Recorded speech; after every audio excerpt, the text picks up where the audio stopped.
Hello everyone, it's Douglas E. Welch with another episode of In the Garden.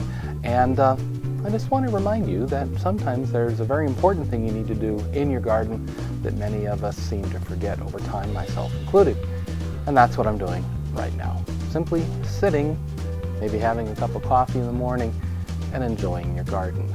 I know as a gardener, I can look through my garden, I see a billion things that need to be done. And I try to do them, but some things just get put on the back burner and I don't get to them right away.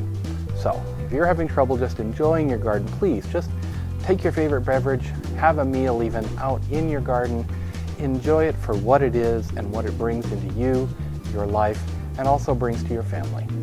With that said, we've got a couple jobs to do today, including something with the potatoes. We'll check up on the onions, and we even got some squash of some sort coming up in the onion bed. So here we are out in the potato bed, and the plants are coming up kind of erratically. Some are smaller, some are bigger. I got one large one here, so I just wanted to show you that what we're going to start doing is just on this bigger one here, we're going to start hilling him up a little bit, just using some of the soil from the edge of the bed. And you're not trying to cover the whole plant. You're simply trying to hill up around it so the potatoes have a place to grow. Now I've actually got some extra garden soil to help with this process too. So as they get bigger, we'll have extra soil to call in. And you know what? I just noticed right here, and I'll get a close-up in just a sec, we got one of our sweet potatoes coming up right there. We planted about 3 of them in this area, again, just from leftovers from the kitchen. And sure enough, there they are coming up. So maybe we'll get some sweet potatoes out of this bed too. Again, you don't want to cover these up entirely. You just want to start bringing soil up around each plant, making a little hill so that the potatoes have a place to grow.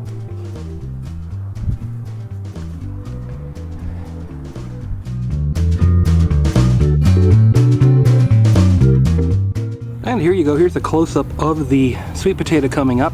You see the leaves are similar but different. They're kind of pointy, but they have that red tinge. They almost look more like a vine, and you may have heard of a sweet potato vine, so they're gonna be a little more vining than the standard white potatoes that I've got growing next to them here. But again, it's amazing that you can simply take pieces out of your pantry that have started to sprout, put them in the ground, and away they go. And while I'm recording this, turning to my right, I noticed the other one is coming up right here to my right. 2 more actually, right next to each other, just about, maybe 2 feet away from this one that you're looking at. Rock on. And here we are checking up on onions. My gosh, they're getting large. I'm looking at the base of some of these onions, and boy, they are really going gangbusters.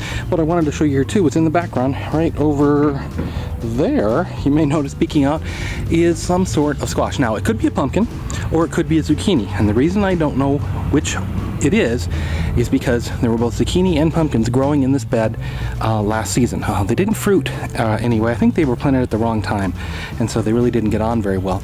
But I'm hoping these are coming at more normal time for pumpkins and zucchini, so hopefully they'll pollinate and we'll get some fruit off of them this year. All those leftover seeds were just simply tilled up in this bed, so that's why I don't know which one this might be until it gets a little bit older. I'd say right now, my guess is it's probably a pumpkin. Now here's more of a close-up of that plant, and I think you can see, I think you're probably going to agree with me, it probably looks like a pumpkin to me.